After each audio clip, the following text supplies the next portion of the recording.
Millionaire woman spent her birthday alone until a single dad and his daughter asked to join her. Before we dive in, whether you're having your morning coffee or winding down for the night, you're exactly where you need to be. The rain hammered against the windows of the Blue Moon Cafe like desperate fingers tapping for entry.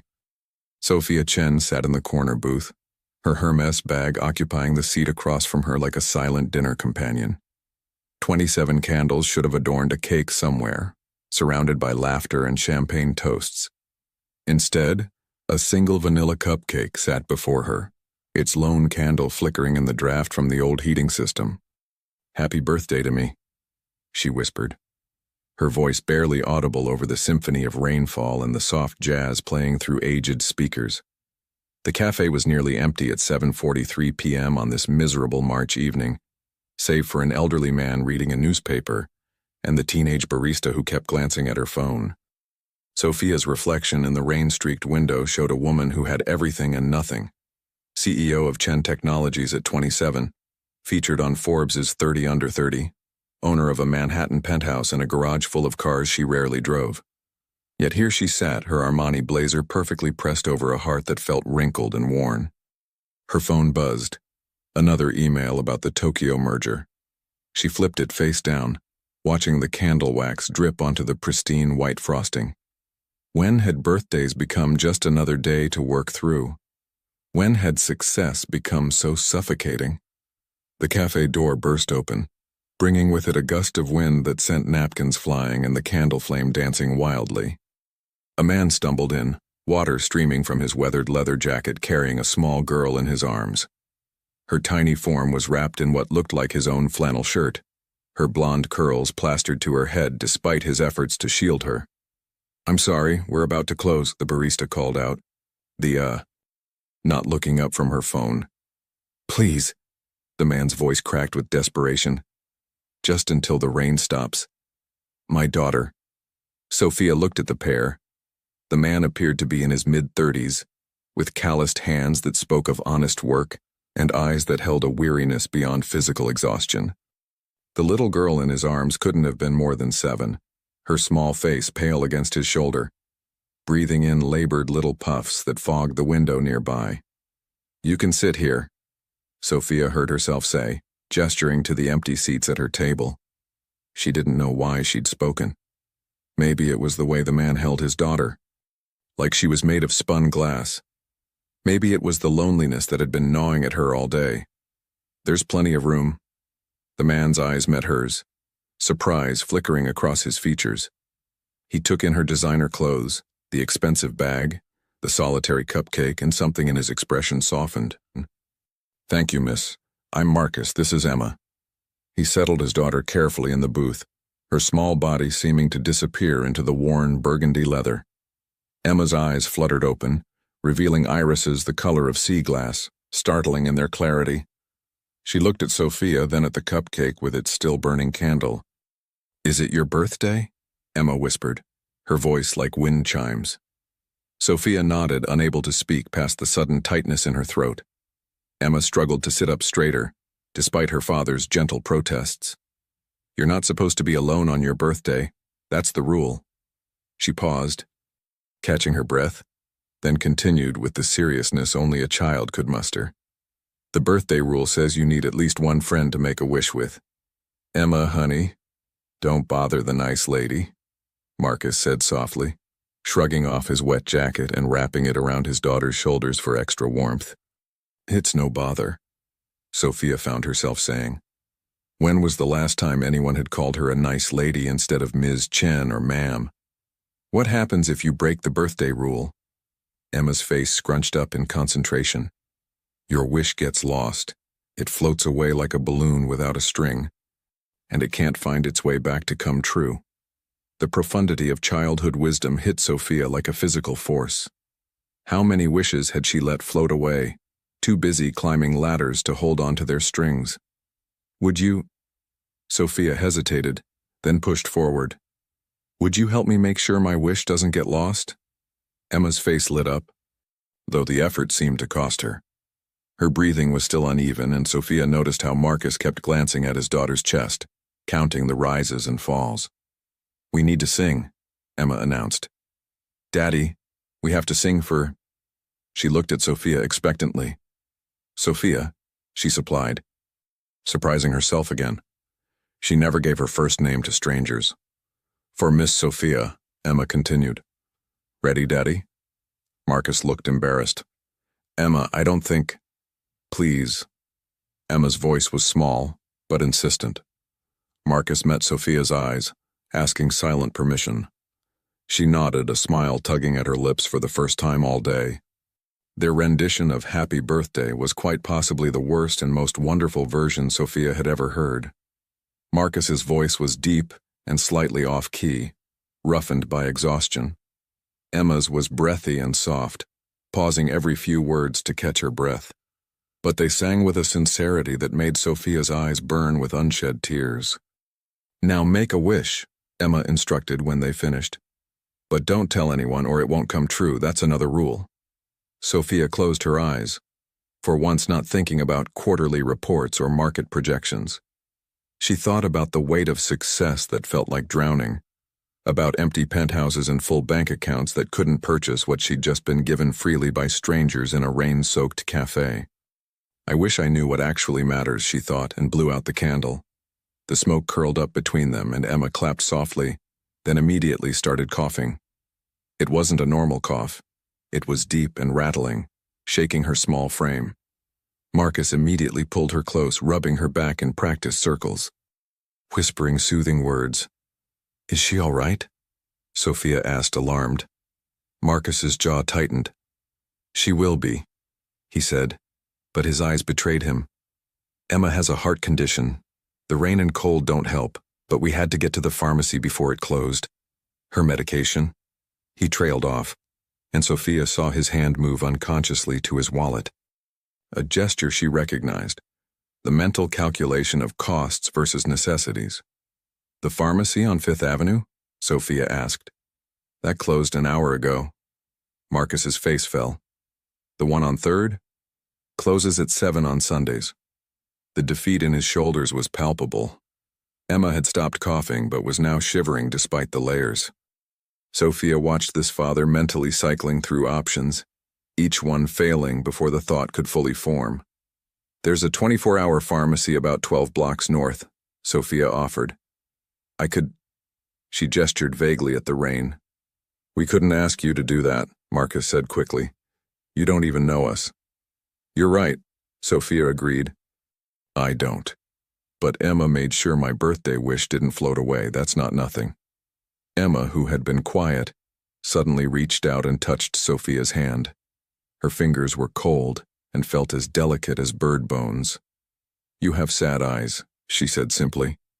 "Like Daddy when he thinks I'm sleeping." Marcus made a sound somewhere between a laugh and a sob, gathering his daughter closer. "Emma has a way of seeing right through people," he said apologetically. "Maybe that's what the world needs," Sophia replied, studying the little girl who had diagnosed her loneliness with the accuracy of a surgeon. "More people who see clearly." She made a decision then, one that had nothing to do with logic or business sense. "Look, my car's just outside. Let me drive you to the pharmacy. It's pouring, and Emma needs her medication." Marcus opened his mouth to protest again, but Emma tugged on his sleeve.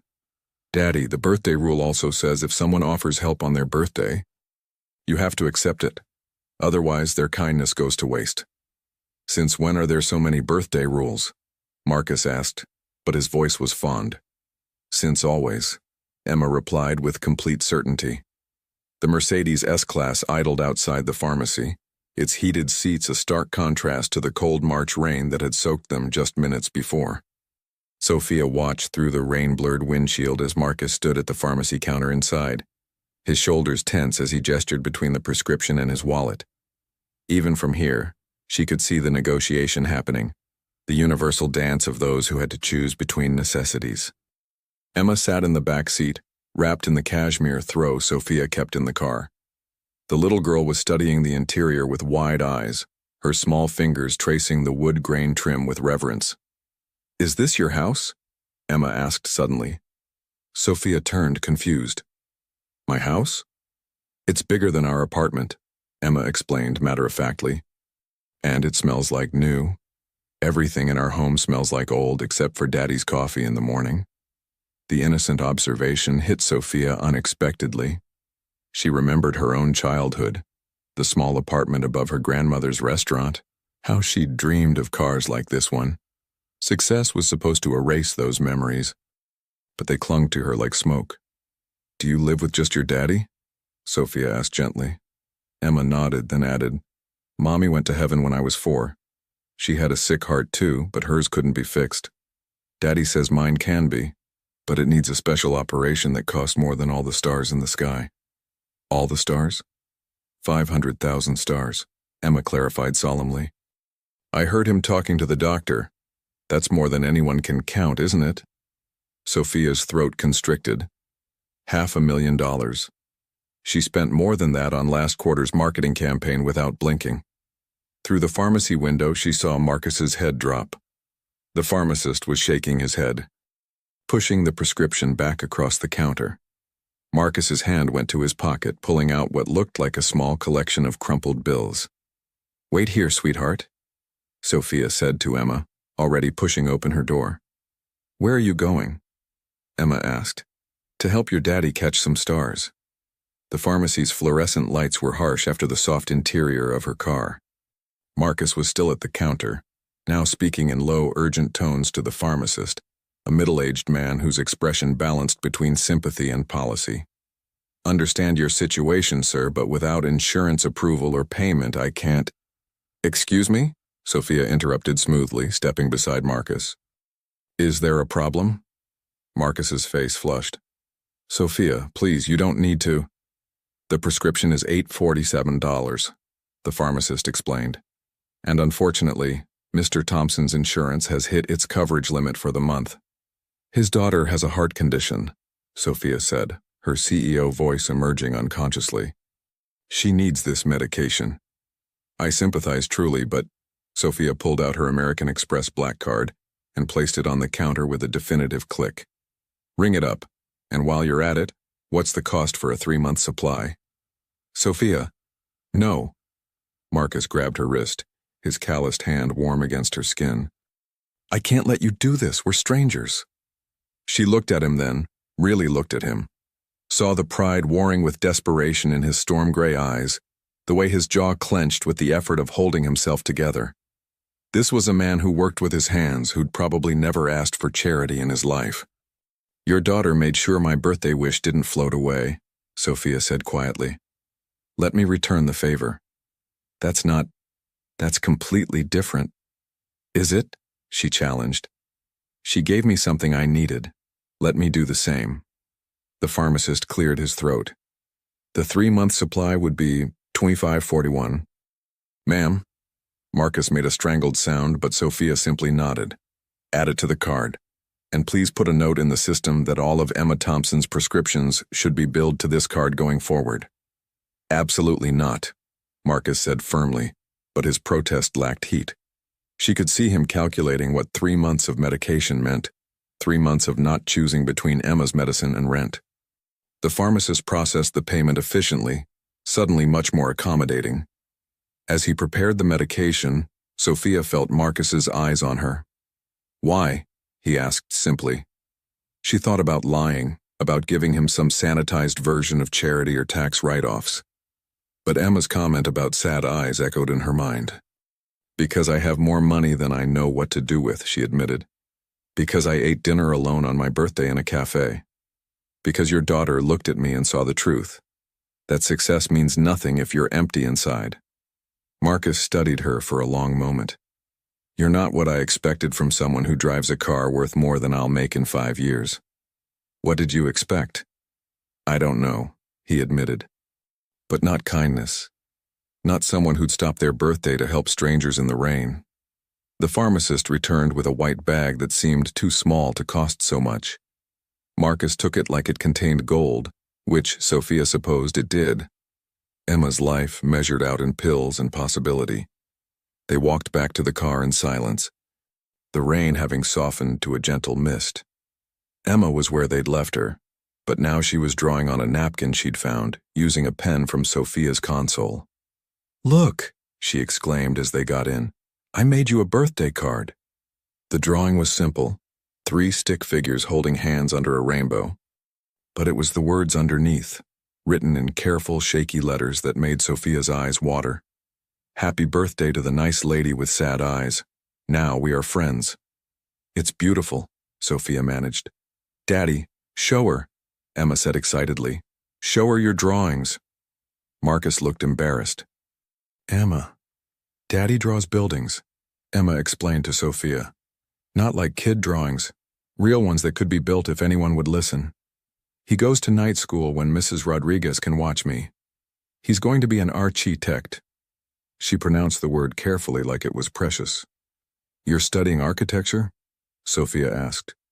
Surprised, Marcus shrugged, the gesture meant to minimize. "When I can. It's slow going when you're working full-time and—" He gestured vaguely at their situation. "He's really good," Emma insisted. "He designed a whole hospital just for kids with sick hearts. It has windows shaped like hearts and a garden on the roof where families can go to feel better." "Emma, that's just dreaming." "Dreams are important," Sophia interrupted, thinking of her own dreams that had calcified into ambitions, then hardened into hollow achievements.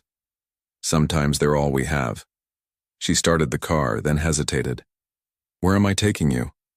Marcus gave an address in Queens that Sophia recognized as one of the rougher neighborhoods. At least an hour's drive in this weather. Emma would be exposed to the cold again getting from the car to their building. "Actually," Sophia said, making another decision that had nothing to do with logic, "I know a place closer where Emma can rest and get warm. My apartment is just 10 minutes away. You could give her the medication, let her recover from the cold." "Sophia," Marcus's voice held a warning, "you've done enough. More than enough." "Have I?" She glanced in the rearview mirror at Emma, who was fighting to keep her eyes open. "Because from where I'm sitting, I've done the bare minimum of human decency. And frankly, it's the most human I've felt in years." Emma made a small sound from the back seat. "Daddy, I'm cold again." That decided it. Marcus nodded once, sharply, and Sophia pulled into traffic. The rain had picked up again, turning the city into an impressionist painting of blurred lights and reflected neon. In the back seat, Emma curled against the window, her breath fogging the glass in little puffs that reminded Sophia of counting breaths, of the fragility of life measured in inhales and exhales. "Tell me about the hospital," Sophia said to Marcus, needing to fill the silence. "The one you designed." His face transformed when he talked about it, losing years of worry. "It's probably stupid, but I thought, kids in hospitals are scared, right? So what if the building itself could be part of the healing? Natural light in every room, play areas on each floor that don't feel medical, rooms for families to stay without feeling like they're camping in a corner." He talked with his hands, painting invisible blueprints in the air, and Sophia found herself captivated. When was the last time she'd heard someone talk about their work with actual passion instead of profit margins? "It's not stupid," she said when he finished. "It's necessary. The current children's hospital is a concrete box that feels like punishment for being sick. You know it?" She knew it too well. Had spent weeks there as a child when her grandmother was dying. Remembered the industrial halls and the smell of disinfectant that never quite masked the scent of grief. "I've been there," she said simply. They drove in comfortable silence after that, the city flowing past like a river of light. It wasn't until they pulled into the underground garage of her building that Marcus spoke again. "Sophia, I need you to understand something. I'm grateful. God, I'm so grateful, but I'm going to pay you back. Every penny." "Marcus." "No," he said firmly. "I need to. Emma and we're not a charity case. We're just having a hard time right now. But I work. I'm a mechanic at Conway's Automotive in Queens. I'm good at what I do. I can pay you back in installments, maybe." "Okay," Sophia interrupted, recognizing the pride that would make anything else impossible. "Okay, we'll work something out."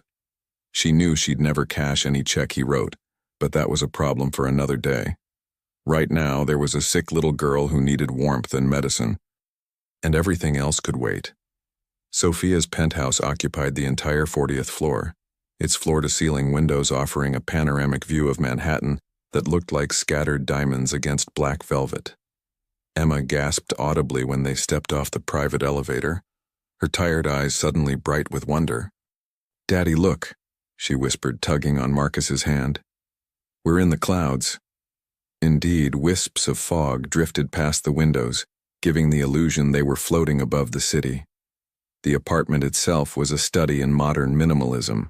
White marble floors, abstract art, furniture that looked more like sculptures than things meant for sitting. "It's big," Marcus said carefully, clearly overwhelmed.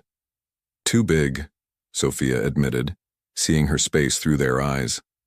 12,000 square feet for one person. The living room alone could fit their entire Queens apartment several times over. "I bought it to impress people I don't even like." Emma had drifted to the windows, pressing her small hands against the glass. "Are those the stars Daddy needs to catch?" she asked, pointing at the city lights. "Different kind of stars, baby," Marcus said softly. Sophia watched them, father and daughter silhouetted against the glittering cityscape, and felt something shift in her chest. Her apartment had hosted senators and celebrities, power brokers, and tech moguls, but none of them had ever made it feel less empty than this bedraggled pair. "Let's get Emma her medicine," she said, leading them to the kitchen. Like everything else in the apartment, it was state-of-the-art and barely used. Marcus carefully measured out Emma's dose while Sophia found a juice box in her sub-zero refrigerator, a remnant from her assistant's child visiting last month. Emma took her pills without complaint, then yawned so widely Sophia could count her baby teeth. "There's a guest room," Sophia offered. "She could lie down while we wait for the rain to stop." Marcus hesitated, clearly torn between his daughter's needs and the strangeness of the situation. Emma decided for him, swaying on her feet. The guest room was like everything else, impersonal, but luxurious. Emma crawled onto the king-sized bed and practically disappeared into the Egyptian cotton sheets. Marcus sat beside her, smoothing her damp curls. "Story?" Emma mumbled. "Not tonight, Em. You need to rest." "Please, Daddy. The one about the princess who builds things." Marcus glanced at Sophia, embarrassed. "It's just something I made up. About a princess who decides castles are boring and learns to build bridges instead." "Tell it," Sophia found herself saying, curling into the chair by the window. "Please." So Marcus began, his voice soft and measured. The princess in his story was brave and curious, more interested in understanding how things worked than in wearing crowns. She learned that bridges weren't just about connecting land, they were about connecting people, bringing together those who thought they were too different to ever meet. By the time the princess had built her third bridge, this one made of glass so people could see the fish swimming below, Emma was fast asleep, her breathing finally steady and deep. Marcus kissed her forehead, then carefully extracted himself from the bed. He and Sophia retreated to the living room, leaving the door cracked so they could hear if Emma needed anything. "Thank you," Marcus said simply, collapsing onto the couch with the exhaustion of someone who'd been holding himself together by will alone. "Stop thanking me," Sophia said, pouring 2 glasses of wine without asking. "Tell me about Emma's condition instead. You said it can be fixed?" Marcus accepted the wine but didn't drink, just held the glass like an anchor. Hypoplastic left heart syndrome. She was born with it. Essentially, the left side of her heart is underdeveloped. She's had 2 surgeries already, but she needs the 3rd stage. The Fontan procedure. Without it, he didn't finish. And it costs $500,000? That's just the surgery. With the hospital stay, the recovery, the anti-rejection medications, if they have to do a transplant eventually. He laughed bitterly. Might as well be $5 million. My insurance hit its lifetime maximum after her 2nd surgery. I've applied for every program, every charity, but we're stuck in this middle ground. I make too much to qualify for most aid, but not enough to even make a dent in the cost. What about Emma's mother's family? Marcus's face closed off. Not in the picture. They blamed me for Sarah's death. Said if I'd had better insurance, gotten her to better doctors. He shook his head. Maybe they're right. They're not, Sophia said firmly.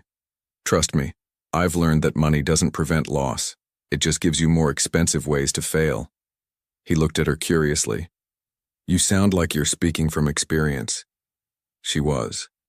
Her grandmother had died in the best hospital money could buy, surrounded by the best doctors her newfound success could afford. It hadn't mattered. Cancer didn't care about bank balances. We all have our ghosts, she said instead. Tell me about your architecture dreams. When do you graduate? If I can keep up with classes. 2 more years. But lately, with Emma getting sicker and the extra shifts at the garage. He shrugged. Dreams are a luxury I can't afford right now. What if they weren't? He finally took a sip of wine. What do you mean? Sophia's mind was already working, seeing possibilities like she saw market opportunities. I mean, what if you had the surgery covered? What if you could focus on school instead of working yourself to death? Sophia, stop. His voice was sharp. You can't. I won't let you.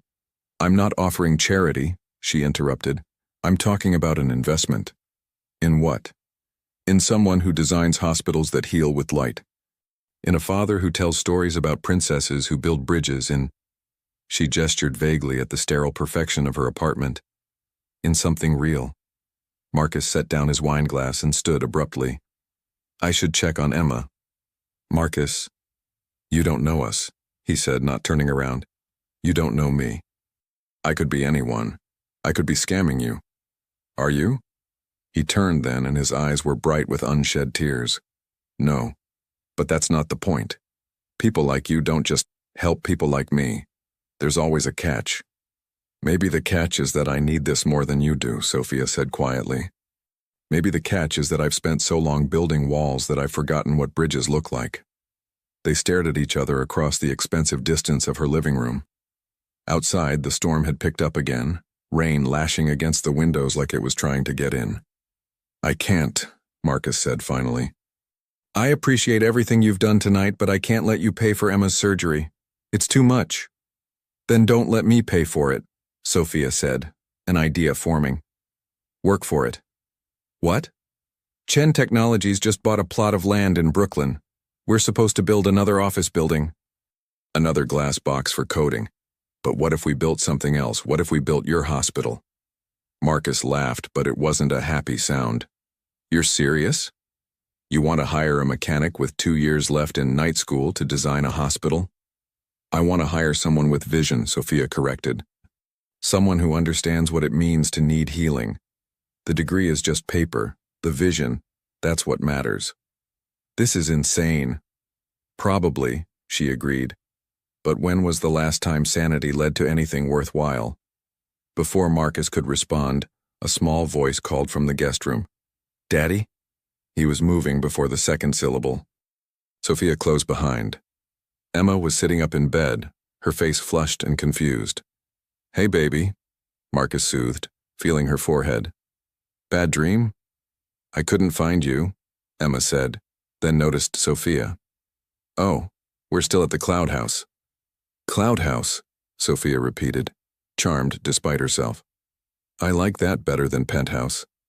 Emma studied her with those 2 wise eyes. Your house is pretty, but it's lonely.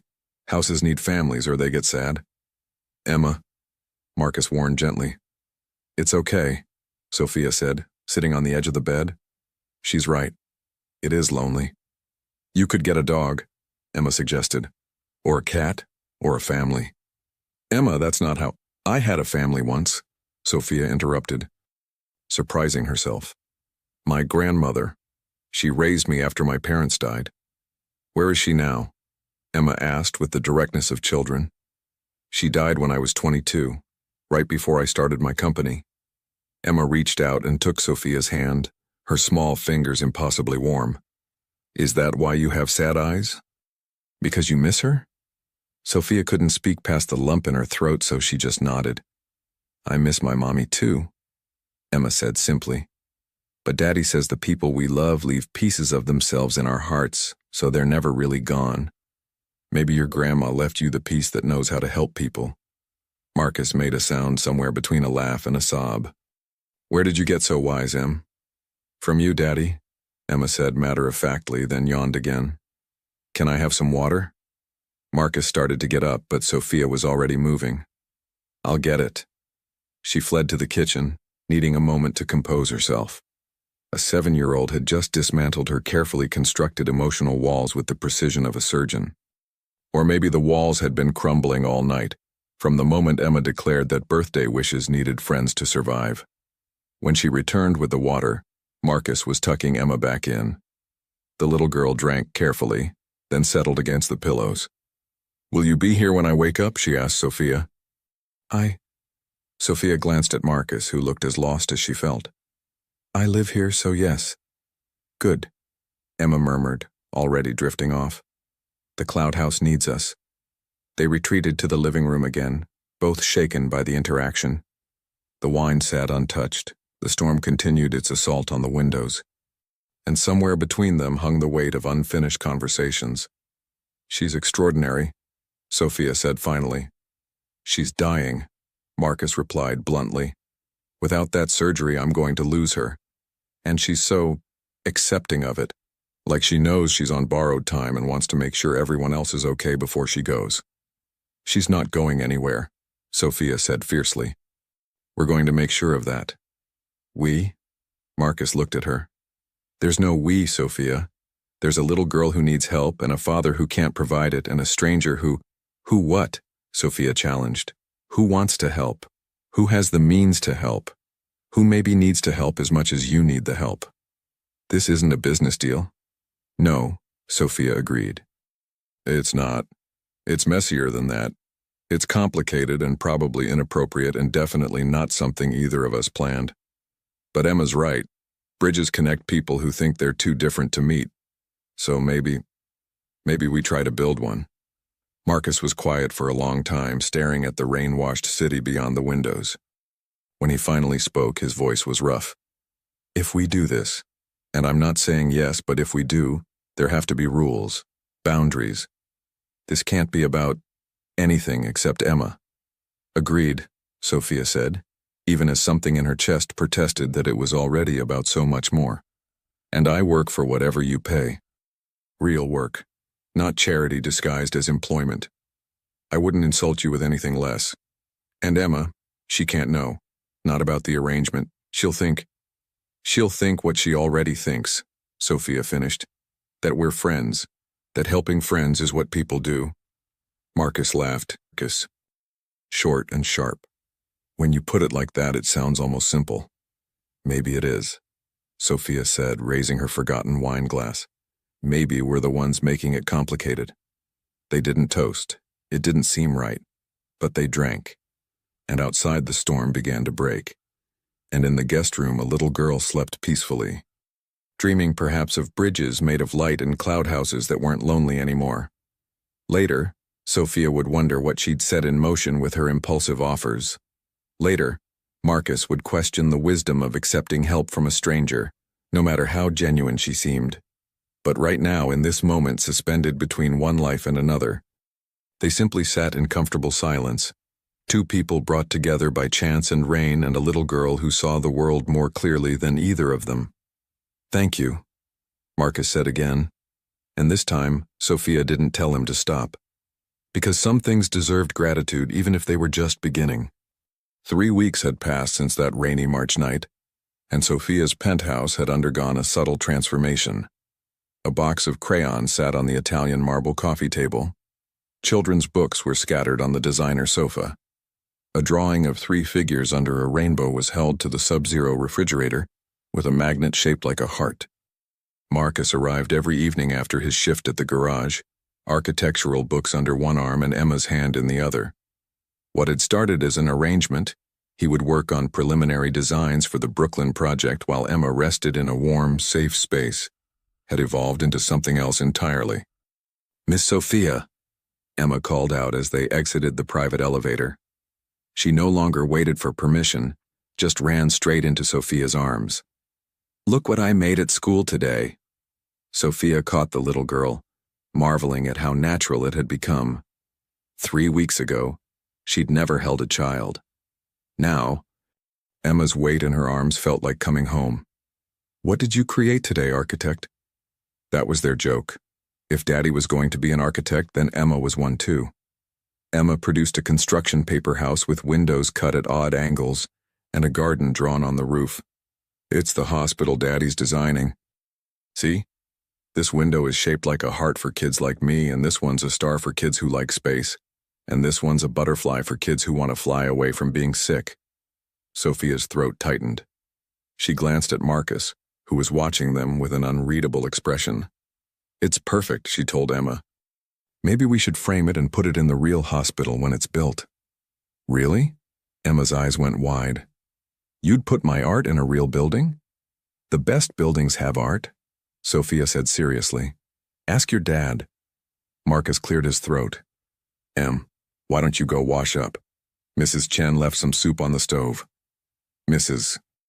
Chen was Sophia's housekeeper, who had taken to Emma like a grandmother.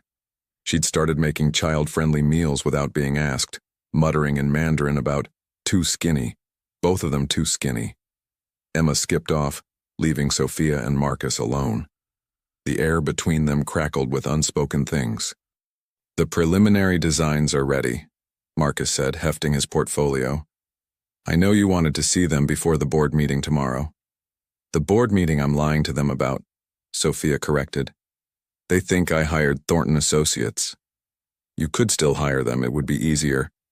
Easier isn't better, Sophia interrupted. Show me what you've got. They spread the designs across the dining table. Marcus had been working every free moment, and it showed.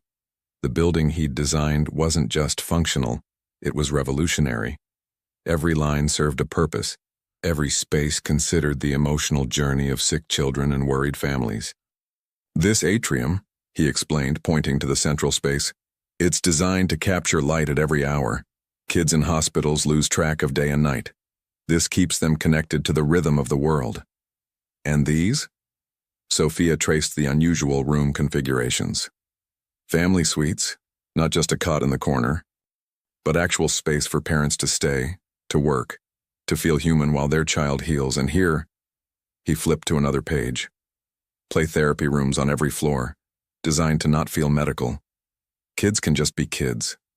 His passion was infectious. Sophia found herself leaning closer, ostensibly to see the details, but really just to be near him. He smelled like motor oil and pencil shavings, an oddly comforting combination. It's brilliant, she said softly. Marcus, it's everything a children's hospital should be. It's a dream, he corrected, but she could see the hope in his eyes. Making it real is another thing entirely. Then let's make it real. Their eyes met across the blueprints, and something shifted. 3 weeks of careful boundaries suddenly felt paper thin. Sophia could see the question in his storm gray eyes, the same one that had been building in her chest. Daddy! Miss Sophia, come quick! Emma's voice shattered the moment. They rushed to the living room to find her standing at the window, pointing excitedly. Look, a rainbow right here in the cloud house. Indeed, the setting sun had broken through the rain clouds, creating a perfect rainbow that seemed to end right at their window. Emma pressed her face to the glass, wonder radiating from every inch of her small body. You know what this means? She asked, turning to them with absolute certainty. It means something good is about to happen. Rainbows are promises. Marcus lifted her up so she could see better. Promises of what, Em? Of good things after storms, Emma said simply. Mrs. Rodriguez told me that. She said that's why I shouldn't be scared of the rain. Because rainbows come after.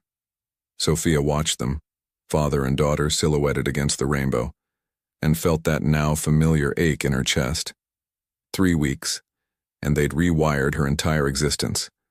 Her assistant had commented just yesterday that she seemed different. Happier, Diana had said. Diana. Then added carefully, more human. I should tell you something, Marcus said suddenly, still holding Emma but looking at Sophia. We saw Dr. Patel yesterday. Sophia's heart clenched. These medical visits always brought a mix of hope and terror. And? Emma's been approved for the surgery wait list. If we can prove we have the funds, she could have the operation as soon as next month. Next month? Emma bounced in her father's arms. That's really soon. Will I be better by summer? Can we go to the beach? We'll see, baby, Marcus said carefully. There's still a lot to figure out. But his eyes were on Sophia, asking questions he couldn't voice in front of his daughter. We'll figure it out, Sophia said firmly. All of it. Emma squirmed down and ran to Sophia, taking her hand. You'll be there, right? When I have my surgery, you're family now. The word hit Sophia like a physical blow. Family. This little girl had decided, with the decisive clarity of childhood, that Sophia belonged to them now. Emma, Marcus started, his voice warning. What? Emma looked between them, confused. She is. She eats dinner with us and helps with my homework and knows all our stories now. That's what family does. She's right, Sophia said quietly, squeezing Emma's hand. If you'll have me, I'll be there. Emma beamed, then coughed. It was lighter than before. The medication was helping, but still a reminder of why they were all here. Medicine time, Marcus said, grateful for the distraction. You know the drill. As Emma took her pills, Sophia's phone buzzed. The board meeting tomorrow. The lies she'd have to tell. The careful corporate life she'd built that was cracking under the weight of these two people who'd crashed into her world. I should go over the presentation, Marcus said once Emma was settled with her books. Make sure I understand all the technical aspects they might ask about. You're not going to the meeting, Sophia said. It would raise too many questions. Then how will you? I'll present your designs as if they were from Thornton. Once the board approves the concept, we'll handle the details. Marcus's jaw tightened. So I hide in the shadows while you take the risk? You take care of Emma while I handle the corporate politics. Division of labor. I don't like it. You don't have to like it, Sophia said gently. You just have to trust me. The word hung between them. Trust. 3 weeks of shared dinners and homework help and quiet conversations after Emma fell asleep. 3 weeks of careful boundaries slowly dissolving.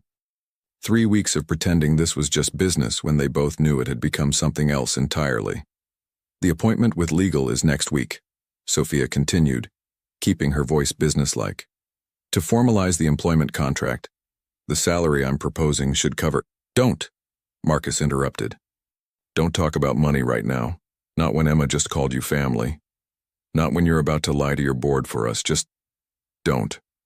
They stood facing each other across the kitchen island. Two people caught between worlds. The mechanic and the CEO. The father desperate to save his daughter and the woman desperate to save herself. The boundaries they'd set were crumbling and neither seemed able to stop it. Daddy? Emma appeared in the doorway, book in hand. Can you and Miss Sophia both read to me tonight? The story's better when you take turns doing the voices. I should go, Marcus said, but his voice lacked conviction. Please stay, Emma said, then looked at Sophia. Both of you.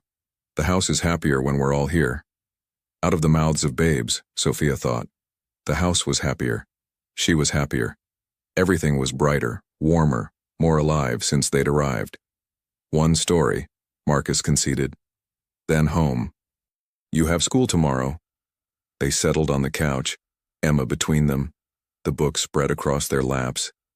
It was a story about a brave rabbit who had to climb a mountain to find medicine for his sick friend.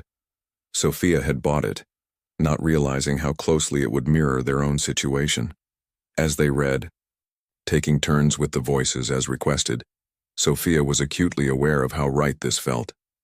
Emma's small body warmed between them, Marcus's deep voice bringing the father rabbit to life, the rain pattering gently against the windows. Her penthouse, her cloud house, finally felt like a home. The brave rabbit knew the mountain was very tall, Marcus read, but he also knew that some things are worth any climb. Like friendship, Emma murmured sleepily, and love, and family. Sophia caught Marcus's eye over Emma's head. He looked as lost as she felt, as aware of what was happening between them, as helpless to stop it. And family, Sophia agreed softly, reading the next line. So the rabbit took another step, and another, believing that the top of the mountain held not just medicine, but hope. By the time they finished the story, Emma was fast asleep. her head on Sophia's shoulder, her feet in Marcus's lap. Neither adult moved, unwilling to break the spell. "We should talk," Marcus whispered finally. "About what's happening here. I know. This isn't what we agreed to. I know. Emma's getting attached. Hell, I'm getting—" He stopped himself. "I know," Sophia said again. Because what else was there to say? That she was getting attached to? That 3 weeks of their presence had made her previous life seem like a shadow existence? That she'd started timing her days around their arrival? That her apartment felt empty when they left? "After the surgery," Marcus said finally. "After Emma's safe and the hospital project is underway, then we'll figure out what this is." "After," Sophia agreed, though they both knew they were lying. It was already too late for after. They'd crossed that line somewhere between birthday candles and rainbow promises. Marcus carefully lifted Emma, cradling her against his chest. She stirred slightly, murmuring something about cloud houses and bridges, then settled back into sleep. "Thank you," he said to Sophia. And she knew he wasn't just talking about tonight. "Don't," she said softly. "That's what family does, right?" His smile was sad and beautiful. "Yeah, that's what family does." After they left, Sophia stood at the window where Emma had seen the rainbow. The city sprawled below, millions of lights and lives. But for the first time in years, she didn't feel separate from it all. She felt connected by a little girl's drawings on her refrigerator, by architectural plans spread across her table, by the lingering warmth of a sleeping child and the echo of a father's voice. Tomorrow she would lie to her board, too. Next week she would sign papers that tangled her life with theirs even further. Next month, if all went well, she would sit in a hospital waiting room while surgeons repaired Emma's heart. But tonight, she simply stood at the window and remembered what it felt like to be part of something bigger than success. Bigger than money, bigger than the walls she'd built around herself. "Rainbows are promises," Emma had said. Standing there in her cloud house, Sophia was beginning to believe her. The morning of the board meeting dawned gray and ominous, matching Sophia's mood perfectly. She stood in her walk-in closet, selecting armor, a sharp black Armani suit that screamed authority, Louboutin heels that added unnecessary inches to her height, the diamond earrings her grandmother had left her for courage. Her phone buzzed. A text from Marcus. "Emma made you a good luck charm. Can I drop it off before your meeting?" She should say no. Should maintain the boundaries they'd already shattered. Instead, she typed, "Side entrance, 20 minutes. When she met him in the lobby, Marcus looked exhausted. His coveralls had fresh oil stains, and there were circles under his eyes that spoke of sleepless nights. "Rough shift?" she asked. "Emma had a bad night. Chest pains. I almost took her to the ER, but they subsided around 4. He handed her a small paper package. "She insisted on making this for you. Said you needed rainbow power for your big meeting." Sophia unwrapped it carefully. Inside was a rainbow pin made of pipe cleaners and construction paper. Crooked and beautiful and absolutely perfect. "She's worried about you," Marcus said softly. "Kept saying Miss Sophia has to convince the grumpy board people to build the heart hospital." "She knows about the board meeting?" "Kids hear everything. She may be sick, but she's sharp as a tack." He paused, studying her face. "You don't have to do this. We can find another way." "There is no other way," Sophia interrupted. "Not in time. The surgery window is narrowing, and the hospital needs to break ground by summer to meet the state funding requirements." "Sophia, I'm doing this," she said firmly, pinning Emma's rainbow to the inside of her jacket where the board couldn't see it. "For her. For all the kids who need what your hospital can give them." Marcus caught her hand as she turned to go. "For them?" he asked quietly. "Or for us?" The question hung between them, unanswered and unanswerable. Because the truth was too complicated for the sterile lobby of Chen Technologies, too dangerous for two people trying to save a child's life. "I have to go," Sophia said instead of answering. "The board meets in an hour." "Knock 'em dead, CEO," Marcus said, attempting lightness. "And Sophia? Whatever happens, Emma and I, we're grateful. For everything. She squeezed his hand once, then let go. Tell Emma her rainbow pin is perfect. Tell her I'll wear it all day.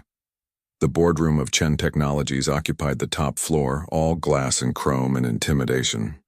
12 seats around a table that cost more than most people's cars, filled with men and women who measured worth in market caps and profit margins.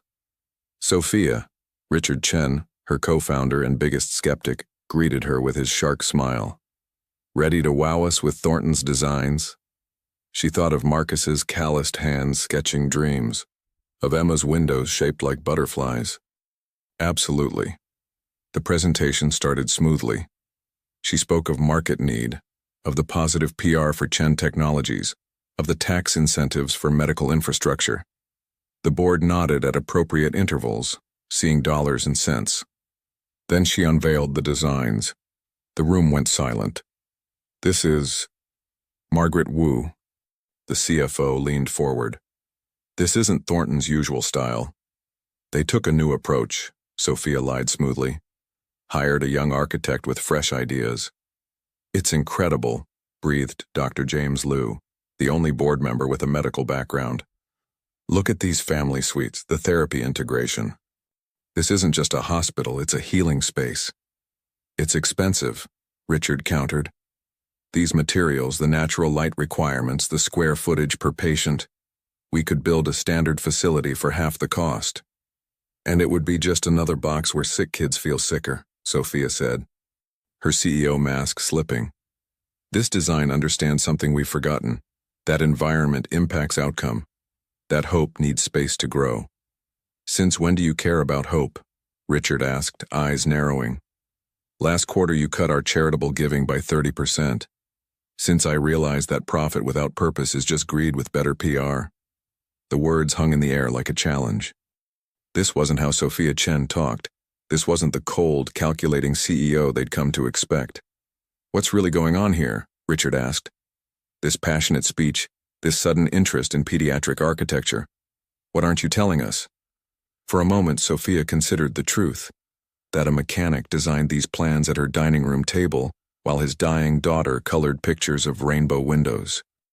That she'd fallen in love with both of them somewhere between shared dinners and bedtime stories. That this hospital wasn't about tax breaks or PR. It was about saving the little girl who'd saved her. Instead, she straightened her spine and became the CEO they expected. What's going on? She said coldly. Is an opportunity to build something that matters. Chen Technologies has the chance to create a new model for pediatric care, one that could be replicated nationally. The positive press alone will boost our stock price. The government contracts that follow will triple our healthcare portfolio. If you can't see the vision, perhaps you're in the wrong boardroom. It was a calculated risk, challenging them like that. But she knew her board. They responded to strength, not sentiment. Show us the numbers again, Margaret said after a tense pause. The real numbers, not the PR spin. For the next hour, Sophia fielded questions with the skill of someone who'd built an empire from nothing. She parried concerns about cost overruns, pivoted doubts about timeline into discussions of phased construction. She was brilliant and cold, and everything they expected. All the while, Emma's rainbow pin pressed against her ribs, a secret talisman. Call the vote, she said finally when she'd answered every objection twice. It was close. Closer than it should have been for a CEO with her track record. But in the end, the vision, Marcus's vision, won. Congratulations, Richard said as the others filed out. You've got your hospital. But Sophia? Whatever game you're playing, be careful. The board's patience isn't infinite. Even for you. After he left, Sophia stood alone in the boardroom looking out at the city below. She'd done it. The hospital would be built. Emma would have her surgery funded through the architect's generous salary. Everything was falling into place. So why did she feel like she was standing on the edge of a cliff? Her phone buzzed. A text from Emma sent from Marcus's phone. Daddy says you won. The heart hospital is real. Also, I love you. Also, can we have celebration pizza tonight? Then one from Marcus. Sorry, she grabbed my phone. But she's right about the pizza. And the other thing. Sophia stared at the texts, her carefully constructed CEO facade crumbling. The other thing, love.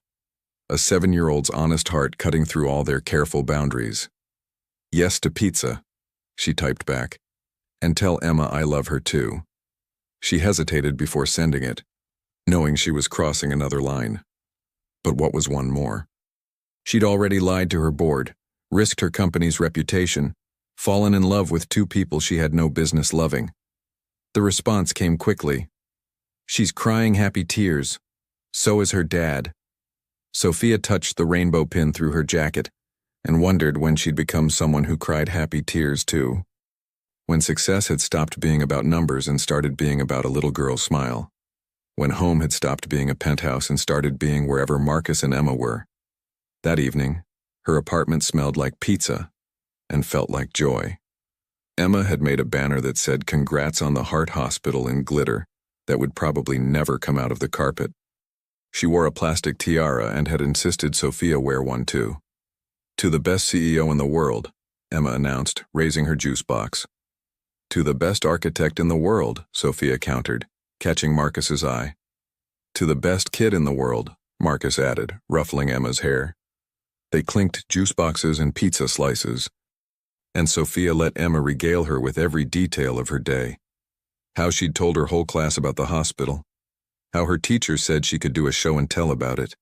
How Billy Prentice didn't believe her until she showed him Sophia's business card, which she apparently carried everywhere.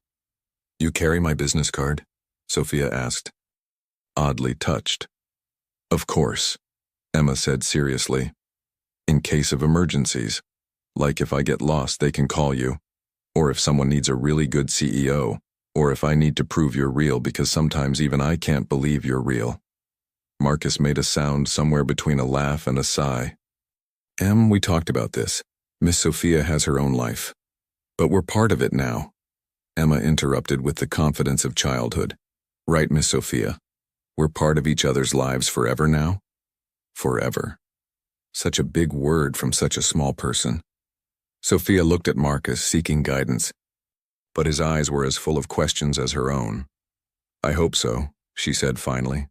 "If you'll have me." Emma beamed and launched into another story, but Sophia caught the way Marcus looked at her, like she'd just promised something bigger than a hospital, bigger than a surgery, bigger than either of them had intended when this started. Later, after Emma had fallen asleep on the couch, pizza sauce still on her cheek, Marcus and Sophia stood on the balcony. The city glittered below, and the air between them hummed with unspoken truths. "She's getting worse," Marcus said quietly. "The doctor said we can't wait much longer for the surgery. 6 weeks at the outside. The funds will be in place by then. Your first paycheck as lead architect will more than cover." "Stop." Marcus turned to face her. "Stop talking about this like it's a business transaction. You told my daughter you love her today." "She told me first," Sophia said weakly. "That's not the point, and you know it." He ran a hand through his hair, frustrated. "What are we doing, Sophia? What happens after the surgery? After the hospital's built? Do we just stop?" "I don't know," she admitted. "I've been trying not to think about after." "Well, I can't stop thinking about it," Marcus said. "Because Emma's already planning our future. Did you know she asked me if you could be her mom for career day? Said she wanted to show off her two parents, the architect and the CEO." Sophia's heart clenched. "What did you tell her?" "I changed the subject. But she's 7, not stupid. She knows something's happening between us." "Is something happening between us?" Sophia asked, even though they both knew the answer. Marcus stepped closer, close enough that she could see the flecks of gold in his gray eyes. "You tell me. You wear her artwork to board meetings. You lie to your colleagues for us. You've turned your whole life upside down for 3 weeks of knowing us. Is something happening?" Marcus. But she didn't know how to finish. How to explain that he and Emma had become essential to her existence. That her penthouse only felt like home when they were in it. That she'd risk everything, her company, her reputation, her carefully constructed life, to keep them safe. "After," he said finally, stepping back. "We'll deal with this after Emma's surgery. When she's safe." When we can think clearly. After, Sophia agreed, though they both knew they were just delaying the inevitable. They went back inside to find Emma awake, watching them through the balcony doors. "Were you kissing?" she asked hopefully. "No," they said in unison too quickly. Emma sighed dramatically. "Mrs. Rodriguez says you two are worse than the people in her telenovelas. All the feelings but none of the kissing." "Emma." Marcus's face turned red. "What? It's true. She says you look at each other like her." Roberto looked at her before he finally proposed. Except Roberto was faster. Sophia couldn't help but laugh. "How long did Roberto take?" 2 weeks, Emma said proudly. "Mrs. Rodriguez says you've been looking at each other for 3 weeks now, so you're behind schedule." "Time for bed," Marcus said firmly, scooping up his daughter. "Say goodnight to Miss Sophia." "Good night, Miss Sophia," Emma said obediently, then added in a stage whisper, "Maybe tomorrow you'll catch up to Roberto." After they left, Sophia stood in her too-quiet apartment, Emma's pizza box tiara still on her head. She caught her reflection in the window and barely recognized herself. When had she become someone who wore glitter crowns and rainbow pins? When had she become someone who loved? Her phone buzzed. "Marcus. I'm sorry about Emma. We'll talk to her about boundaries." She typed back, "Don't. She's perfect exactly as she is." A pause, then, "So are you."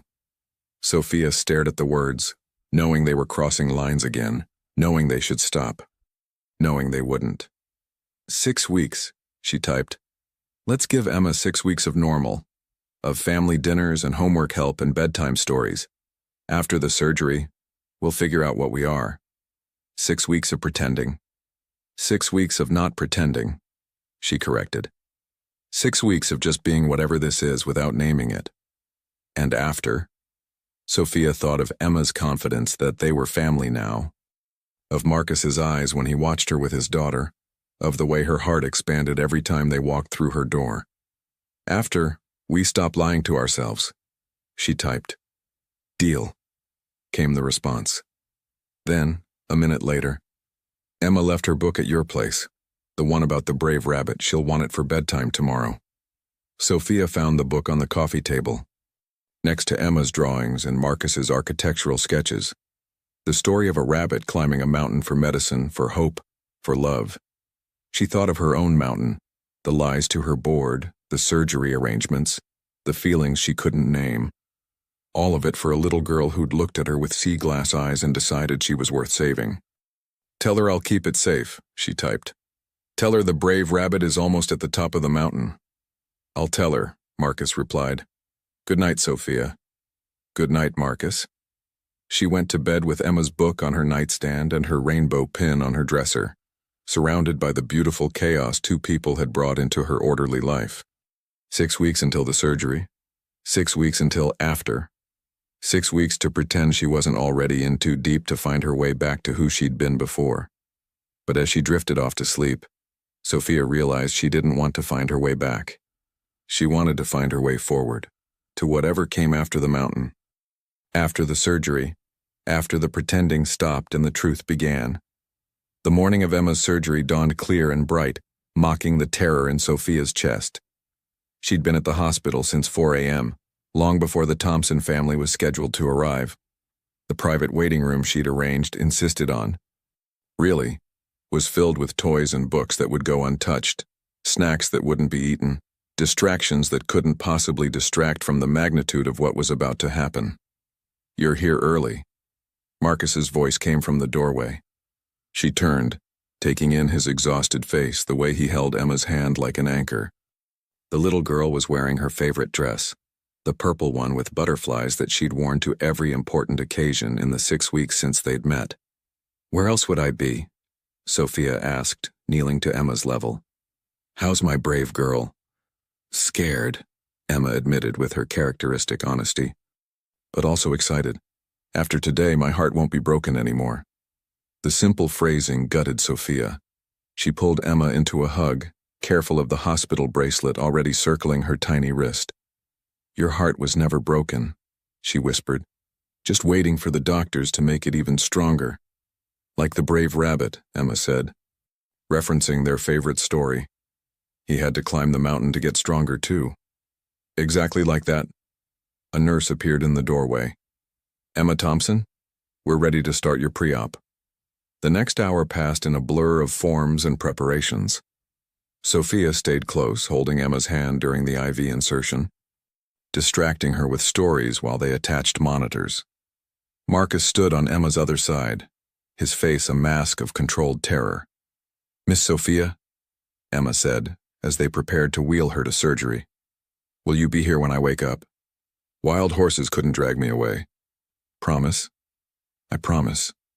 Emma looked between Sophia and Marcus, her eyes wise beyond her years. And after I'm better, we'll all still be together? Like a real family? Sophia and Marcus exchanged a look over their daughter's head. Their daughter. When had she started thinking of Emma that way? We'll always be family, Marcus said firmly, no matter what. Good, Emma said. Satisfied. Because I have something to tell you, but I want to wait until after. It's a surprise. Before either adult could respond, the anesthesiologist appeared. Time to go, princess. Ready for your magical sleep? Emma nodded bravely, but her hands tightened on both of theirs. I love you. Daddy, I love you, Miss Sophia. We love you too, baby, Marcus said, his voice cracking. So much, Sophia added, not trusting herself to say more. They walked with her as far as they could, until the big doors marked surgical staff only loomed before them. With final kisses and promises, they watched Emma disappear behind those doors, taking their hearts with her. The waiting room felt cavernous without Emma's presence. Marcus sank into a chair, his head in his hands. Sophia sat beside him, close enough to offer comfort, but not quite touching. 6 hours, he said, voice muffled. They said 6 hours minimum. Dr. Patterson is the best pediatric cardiac surgeon in the country, Sophia reminded him. Emma's in the best possible hands. I know, but... He looked up and his eyes were red-rimmed. What if something goes wrong? What if I lose her like I lost Sarah? You won't, Sophia said fiercely, finally taking his hand. Emma's strong. She's going to come through this and grow up to build bridges and break hearts and change the world. Marcus laughed wetly. You sound so sure. I am sure. That little girl is a force of nature. A broken heart never stood a chance against her. They settled into waiting, hands clasped between them like a lifeline.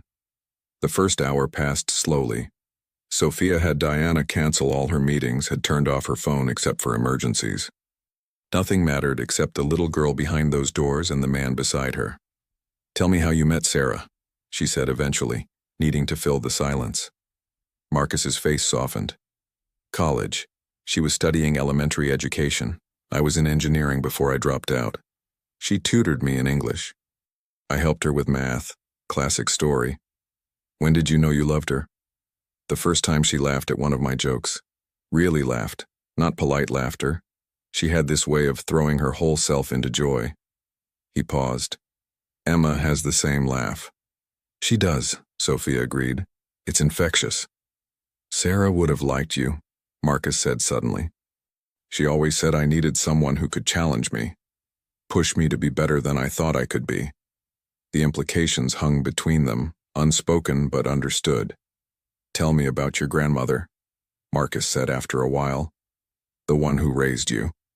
So Sophia did. She talked about the tiny apartment above the restaurant, the smell of ginger and soy sauce that meant home, the woman who'd worked 18-hour days to give Sophia a chance at more. She died just before I made my first million, Sophia said. All she wanted was to see me successful, and she missed it by months. She saw it, Marcus said firmly. Success isn't money, Sophia. It's the person you become trying to achieve something. She saw that. They talked through the second hour, then the third, sharing stories, fears, dreams they'd never voiced.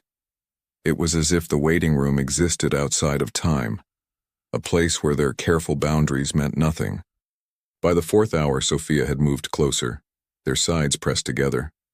Marcus had his arm around her shoulders, and she leaned into his strength. Whatever happens, he said quietly, I need you to know something. These past 6 weeks, you saved us. Not just financially, but in every way that matters. You gave Emma hope. You gave me... He stopped, struggling for words. Don't, Sophia whispered. Not yet. Tell me after. When she's safe. The 5th hour brought Dr. Patterson's assistant with an update. Everything's going well. We're in the final stages now. Maybe another hour. The relief was physical. Loosening muscles they hadn't realized were tensed. Sophia found herself crying, and Marcus pulled her closer, his own tears falling into her hair. She's going to be okay, he whispered, like a prayer. Our girl's going to be okay. Our girl. There it was, acknowledged at last. Whatever boundaries they'd tried to maintain, Emma had made them a family. The rest was just details. The 6th hour felt eternal. Then finally Dr. Patterson himself appeared, pulling off his surgical cap. The surgery was a complete success, he said, smiling at their obvious relief. Emma did beautifully, she's a fighter. When can we see her? Marcus asked. Already standing.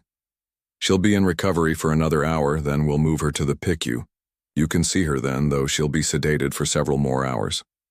After he left, Marcus turned to Sophia and did what they'd both been avoiding for 6 weeks. He kissed her. It wasn't gentle or careful. It was desperate and relieved and full of everything they'd been holding back. After, he said when they broke apart. That's after enough, right? That's after enough, she agreed, and kissed him again. When they finally saw Emma in the PICU, she looked impossibly small among the machines and wires. But her color was good, her new heart beating strong and steady on the monitors. Hey, baby girl, Marcus whispered, taking her hand. You did it. You climbed the whole mountain. Emma's eyes fluttered but didn't open. Still, Sophia could have sworn she saw a tiny smile. They took shifts through the night, one always by Emma's side. It was during Sophia's turn, in the quiet pre-dawn hours, that Emma finally woke. Miss Sophia? Her voice was barely a whisper. I'm here, sweetheart. Just like I promised. Emma's eyes focused with effort. Is Daddy here too? He's just getting coffee. He'll be right back. Good. Emma squeezed her hand weakly. I need to tell you both my surprise. Your surprise can wait until you're stronger. No, Emma insisted with as much force as she could muster. It's important. Marcus appeared in the doorway, coffee forgotten as he rushed to Emma's other side. Hey, princess, how do you feel? Fixed, Emma said simply. My heart feels fixed, but that's not the surprise. What's the surprise, baby? Marcus asked gently. Emma looked between them, her eyes serious despite the medication. I know why Miss Sophia looks sad sometimes. It's because she gave away something important a long time ago. Sophia's blood chilled. Emma, what? When I was little, before Daddy found me, I lived with another family for a while. They had papers about where I came from. Emma's words were slow, but deliberate. I wasn't supposed to see them, but I did. They said my first mommy couldn't keep me, but my second mommy, the one whose egg I came from, was very young and very smart and wanted to be a doctor. The room tilted. Sophia gripped the bed rail to stay upright. Emma, Marcus said, voice strange. What are you saying? The papers had a number, a donor number, and last week when Miss Sophia was on the phone with the insurance people, I heard them say numbers. The same numbers. Emma looked directly at Sophia. You're my egg mommy, aren't you? That's why we fit together so good. That's why you looked so sad when you first saw me. You recognized me. Sophia couldn't breathe. The donation. 8 years ago, desperate for tuition money, she'd gone through an agency. The eggs were supposed to be anonymous, the children never known. But those eyes, that immediate connection, the way Emma had looked at her that first night and seen straight through to her soul. Oh my God, she whispered. Sophia? Marcus's voice came from very far away. Is it true? She nodded, unable to speak. The dates lined up. The age was right. And somewhere deep in her bones, she'd known. From that first moment in the cafe, some part of her had recognized Emma as hers. "I wanted to tell you the right way," Emma continued, seemingly unperturbed by the bomb she'd just dropped. "But I was scared you'd be mad that I snooped. And then I thought maybe after my surgery when I was all better, it would be like a happy ending, like in the stories." "Emma," Sophia managed, tears streaming down her face. "I'm not mad. I could never be mad. How long have you known?" "Since the second week. When you were helping me with my family tree homework and you talked about being Korean and Irish." "Just like me." Emma smiled weakly. "Plus, we have the same nose." Marcus made a sound that might have been a laugh or a sob. "All this time, Sophia, all this time, she was yours too." "Not just mine," Sophia said, reaching for his hand. "Ours. However we started, whatever brought us together, she's ours." Emma's smile widened. "So now can you kiss and be like a real family? Because Mrs. Rodriguez has been waiting for weeks and she says her blood pressure can't take much more suspense." Despite everything, the shock, the revelation, the overwhelming impossibility of it all, both adults laughed. "You know what?" Marcus said, looking at Sophia with eyes full of wonder. "I think Mrs. Rodriguez is right." He kissed Sophia then, right there in the PICU, while their daughter in every way that mattered, clapped weakly but enthusiastically. "Finally," Emma sighed happily. "Now when I go back to school I can tell everyone I have two parents who love each other and a heart that works right. Billy Prentice is going to be so jealous." "Sleep now, baby," Marcus said, smoothing her hair. "You've had enough excitement for one day." "Okay," Emma agreed, already drifting. "But when I wake up, we should start planning the wedding. Mrs. Rodriguez has ideas." She fell asleep between them, her repaired heart beating steady and strong, while her parents, because that's what they were now, had always been, would always be, sat in stunned silence. "It's impossible," Sophia finally said. "The odds of this happening. About as impossible as a CEO eating birthday cake alone in a cafe where a desperate father brings his dying daughter in from the rain," Marcus replied. "Face it, Sophia. Our whole story has been impossible from the start." He was right. Every piece of it defied probability. The meeting, the connection, the way Emma had immediately claimed Sophia as family. Even the hospital, Marcus's dream made real by a woman he'd barely known. All of it impossible, and all of it true. "What do we do now?" Sophia asked. "Now?" Marcus lifted their joined hands and kissed her knuckles. "Now we be what Emma's always known we were, a family. The rest we'll figure out as we go." "I love you," Sophia said, the words escaping before she could stop them. "Both of you, I love you so much it terrifies me." "Good," Marcus replied. "Because we love you too. Have from the beginning, I think. We were just waiting for you to catch up." They stayed there through the night and into the morning, watching their daughter heal. The nurses brought them coffee and knowing smiles. Dr. Patterson pronounced himself thrilled with Emma's progress. The sun rose over the city, painting the hospital room in shades of gold and possibility. And in room 4021 of the pediatric ICU, a little girl with a repaired heart slept peacefully between her parents, while the impossible, improbable, perfect truth of their family settled around them like a blessing. Later there would be logistics to sort out, DNA tests to confirm what they already knew, adoption papers to make Marcus officially Emma's father-in-law as well as love, a wedding to plan if Mrs. Rodriguez had her way. There would be questions from the board about Sophia's sudden relationship with her architect, explanations owed and gossip to weather. But right now, in this moment, none of that mattered. What mattered was Emma's steady breathing, the strength of Marcus's hand in hers, the miracle of finding everything she'd never known she was looking for in a rain-soaked cafe on her 27th birthday. "Thank you," she whispered to the universe, to fate, to whatever force had orchestrated this impossible convergence of lives. Emma stirred, mumbling something about rainbow bridges and cloud houses. Marcus adjusted her blanket with infinite tenderness. Outside, the city woke to a new day, unaware that in one small room, The world had been remade by love. Sophia thought of her grandmother, who'd always said the best recipes came from mixing unexpected ingredients. She thought of Sarah, who'd given Marcus and Emma love to last a lifetime, then sent them forward to find more. She thought of the young woman she'd been 8 years ago, donating eggs for tuition money, never dreaming one of them would become the child who'd save her life. All of it impossible. All of it perfect. All of it theirs. "Welcome to after," Marcus murmured, and Sophia smiled, knowing that after was really just the beginning.